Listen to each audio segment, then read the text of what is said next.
আকাশে থাকা রকেটের গতিপথ ও সে সম্পর্কে তথ্য প্রেরণের যন্ত্র আবিষ্কার করে সবাইকে হতবাক করে দিয়েছে খুদে বিজ্ঞানী আল কাশাব। পরিবারের কতটা ক্ষতিগ্রস্ত হতে পারে সবকিছু আমাদের সিনেমায়। বাংলাদেশের আকাশে শত্রুপক্ষের কোনো বিমান, হেলিকপ্টার বা এ ধরনের কিছু আসলেই তা শনাক্ত সহ ধ্বংস করতে পারবে এই যন্ত্র। রকেটের উপরে একটি রাডার স্থাপন করা হয়েছে। রাডারটি চালু করার সঙ্গে সঙ্গে রাডারটি পুরো বাংলাদেশের আকাশ স্ক্যান করবে। শত্রুপক্ষের কোনো বিমান, হেলিকপ্টার সেটার উপস্থিতি শনাক্ত করবে, সেটিকে আবার মাইক্রো কন্ট্রোলারে প্রেরণ করবে।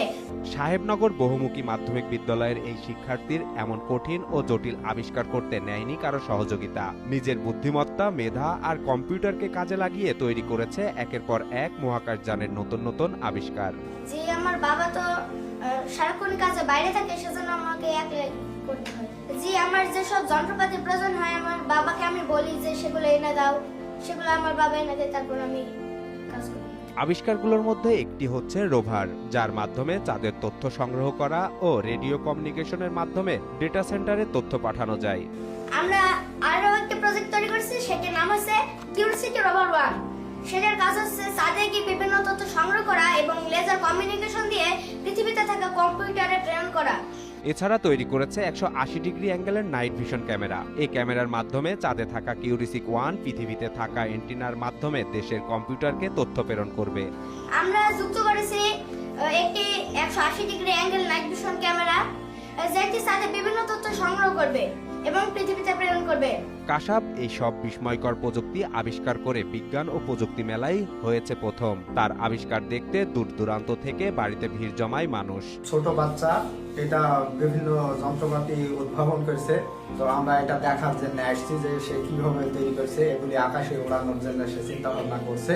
তো অনেক কিছু দেখলাম যে নতুন নতুন সে উদ্ভাবন করছে, স্যাটেলাইটের মাধ্যমে উপরে উঠাবে এবং সেখানে ছবি নিয়ে পৃথিবীতে আবার প্রেরণ করবে।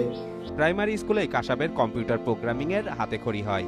HTML, পাইথন, জাভাস্ক্রিপ্ট সহ বিভিন্ন প্রোগ্রাম আয়ত্ত করে। এরপর ষষ্ঠ শ্রেণীতে পড়ার সময় বিজ্ঞান মেলায় অংশগ্রহণের জন্য সে কিউরিসিটি রোভারের প্রোগ্রামটি তৈরি করে। আসলে বিজ্ঞান মেলায় চমকপ্রদ যে আয়োজন ছিল, সেই আয়োজনে আমাদের যে স্টলগুলো যে প্রদর্শনী করেছিল, প্রদর্শনীতে আমাদের সাহেবনগর মাধ্যমিক বিদ্যালয়ে 7ম শ্রেণীর ছাত্র আল কাসাব সে প্রথম ছিল। তার উদ্ভাবনী ছিল চমকপ্রদ এবং খুব বিজ্ঞান ভিত্তিক। পুরোপুরি আর্থিক সামর্থ্য না থাকলেও নিজের যেটুকু আছে সেটুকু দিয়েই ছেলের উদ্ভাবনী আবিষ্কারে সহযোগিতা করেছেন বলে জানান কাশাবের বাবা মোসাদ্দেক আলী।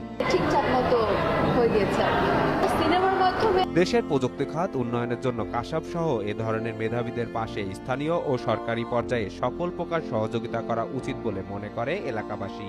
যে এই ধরনের একজন ক্ষুদে বিজ্ঞানীকে, একটি এলাকার অজপাড়া গ্রামের একটি ছেলেকে যদি আমরা পাশাপাশি সরকার সহযোগিতা করেন, এটি দেশের একটি মডেল হয়ে থাকবে এবং বাংলাদেশ এগিয়ে যাবে। আল কাশাবের আবিষ্কার বিদ্যালয়ের সুনাম এনেছে। বিদ্যালয়ের পক্ষ থেকে তাকে দেখভাল ও সার্বিক সহযোগিতা করা হচ্ছে বলে জানান বিদ্যালয়ের প্রধান শিক্ষক আব্দুর রশিদ। তাকে এই ধরনের কাজকে আরো বেগবাহিত করার জন্য এবং সহযোগিতা দানের জন্য শিক্ষক মন্ডলীকেও আমি আহ্বান করেছি। আল কাশাবের মধ্যে যে প্রতিভা আছে তা যদি ঠিকমতো কাজে লাগানো যায় তাহলে সে দেশ সেরা ও বিশ্বের একজন সেরা বিজ্ঞানী হবে বলে মনে করেন মেহেরপুর গাংনী উপজেলা মাধ্যমিক শিক্ষা অফিসার হোসনে মোবারক। তার মধ্যে আমার কাছে মনে হয়েছে ছেলেটি খুবই ট্যালেন্টেড এবং তার মধ্যে যে প্রতিভা আছে, যদি ঠিক মতো সেটা নার্সিং করা যায়, সে দেশ সেরা সহ দেশের বাইরে বিজ্ঞানী হিসাবে সে তাকে নিজেকে প্রতিষ্ঠিত করতে পারবে। শুধুমাত্র দরকার তার পিছনে পৃষ্ঠপোষক।